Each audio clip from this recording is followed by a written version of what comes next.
Hey guys, welcome back to Polygon Origami. Today I'll be showing you how to create the Bichetta star. And so the Bichetta star was originally created by a man named Paolo Bichetta. And so what I'll be doing today is teaching you how to fold the unit and assemble the actual model. And so right here we have a few examples of the Bichetta star. If you notice, compared to the Sonobe, they're much pointier, and just a little bit bigger. These are small units, so 1.5 inch by 1.5 inch paper. And if you notice, they really take advantage of double-sided paper. This paper is blue on one side, blue and star color on one side, and white on the other. And so it creates that cool white tipped pattern.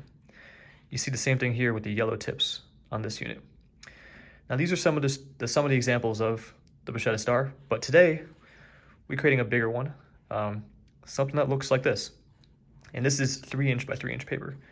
But you'll notice, again, it has that white tip, brown inside pattern, which I think is really cool. It really takes advantage of two-sided paper.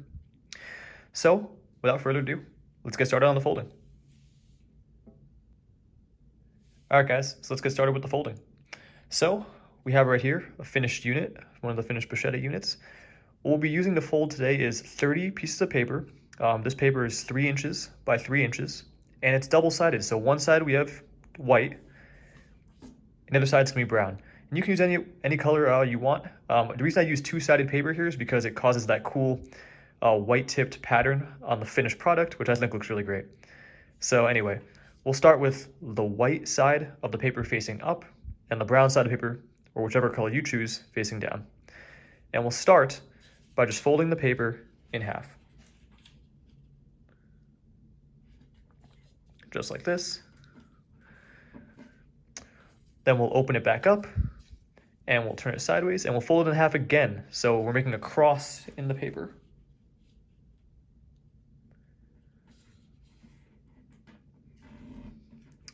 Okay. Then what we're gonna do is we're gonna take the bottom right corner, this one right here, and we're gonna fold it right to the center between the two creases. And just trying to get it as close as possible, as accurately as possible there. And then what we'll do is we'll rotate it and we'll do the same thing again. So we'll fold the opposite corner also into the center. So we have something that looks kind of like this. Now, with the one of the folded corners and on the bottom right and the other one on the top left, we're going to take this edge here and we're going to fold that to the center. So here's what I'm going to do. Just fold it, this edge, right in like this, okay? And then fold that down so you have something like this. And we'll do the same thing on this side. Again, we're taking this edge, this fold right here, and we're gonna line that up right in the center, okay? Just like that. So now we have something that looks a little bit like this, okay? Now, here's where it gets a little bit tricky. What we're gonna do is, we're gonna take this part here. You'll see if I can kind of show under the camera.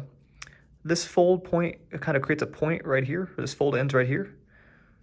Starting there and ending at the tip, this tip right here, so between here and here, we're just gonna fold this backwards, okay? And then just fold that like that. So we have something that like this, it overhangs a tiny bit, but that's what we need to put the model together. And so again, we'll do it on this side as well. So looking at where that fold is right here, this little, you'll kind of be able to see the fold right here, starting between there and then the tip. What we'll do is we'll just kind of fold this back as well. So you should have something symmetrical that looks something like this. Just about done. The final thing we're gonna do here, or I guess penultimate, we'll take this piece here and just fold it like this. Pretty easy. And we'll do the same on this side, so just taking this little overflap and just folding it in so it's flush. The last step is just taking this and folding it in half, so the tip to tip. Just like that. And then just folding it down like that. And then what we'll do is we'll open it up and we'll fold these out here. And that's one Bichetta unit. And you'll notice that it's identical to the one we already have. And so now you just have to create 30 total, and then we'll get started on the assembly. All right, so now that we folded all 30 units, we're ready to get started on assembly. And if you watch my video on how to fold and assemble a Sonobe unit, a lot of the patterns that we did in that video are going to be similar to what we're doing here. But we'll go over them again and walk through the whole process. So we'll start by, the main concept here is taking this flap and putting it inside of this pocket. Okay, so we'll just kind of try to slot that in. Yes, and there we go. So that's how you would assemble two. And for this model, what we're doing for the 30 unit is making triangles of 3, a lot like what we did in the Sonobe video. So we have 3 here. We'll take this last flap here, and what we're gonna do is we're gonna try to put this flap into this pocket to make a pyramid. Okay, so just like this. So basically we're doing flap into pocket 3 times, and we're getting a little bit of pyramid action going on right here. And so, much like the Sonobe assembly as well, the goal is to keep creating these pyramids until you have a ring of 5. And once we have the ring of 5, we'll close that ring, and that'll be 1 ring. So we do it again, just again, assembling 2 groups of 3 here, and we have 2 now. So 2 down, 3 to go. We'll put this in here, okay. This in here. And we'll kind of wrap it around. And this can be a little bit trickier than the Sonobe assembly, but with a little bit of patience and a little bit of fiddling, everything should come together nicely. And so now we have 3. Getting closer, grab a few more units here. Go 1,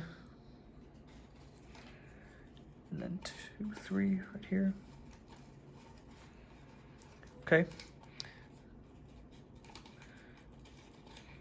You know, sometimes it gets a little bit awkward. You know, these are big units, a lot of flaps going everywhere. But if you keep fiddling around with it, eventually it will come together here. Okay, so we have 4, which means the 5th one is going to be the combination of the 2 existing flaps here, and then 1 more unit. So we'll put these 2 together.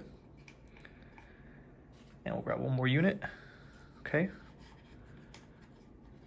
And we'll just create our last triangle here to close the loop of 5.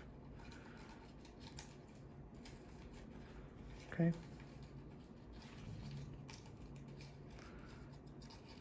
And there we go. And so now we have a nice loop of 5. So remember, 3 units per point here, and then 5 points is going to make like a side, if you will. And so what you'll do is you'll keep adding units to the existing flaps up here and basically build upwards until you've used all the units. And so I'll keep assembling, and I'll check back in with you guys in just a second when I'm closer to the end and see how you guys are doing. All right, guys, so we got 1 unit to go. We're just about there. We got a few flaps on top here, and we're just gonna try to get this last unit inserted into the model, and then finalize the closure of the unit here. So sometimes it's getting a little bit congested up top, especially when you're close to the finish line. Just try to push flaps out of the way. If you need, sometimes tweezers can be very helpful for pulling units that sometimes get stuck inside, out. And just like with the Sonobe unit, to create that kind of last point there, I like to overlap the flaps here first onto one another. So you see we're kind of overlapping first, just like this. And then what we'll do is we'll put flaps in the pockets. That just makes things easier, prevents things from getting stuck inside when you're trying to close it up by accident, and you have to kind of backtrack a little bit and pull the flap out. But we're just about there. We'll just put this last flap in here. Last flap's a little bit tricky sometimes. Kind of smooth things out a little bit. And there we go. This is the final model. So, as you can see, completely closed, very stable, a little bit pointier than the Sonobe unit. But, yeah, that's how you create the Bichetta star. Hope you guys liked the video. Feel free to like, comment below if you have any questions. I'll be happy to respond. And subscribe if you like this channel. You know, we have a few more videos coming out. We're looking forward to doing the rose unit, different Sonobe variations, and so very excited to do that kind of work and just share the process with you guys. So hope you enjoyed the video, and see you next time.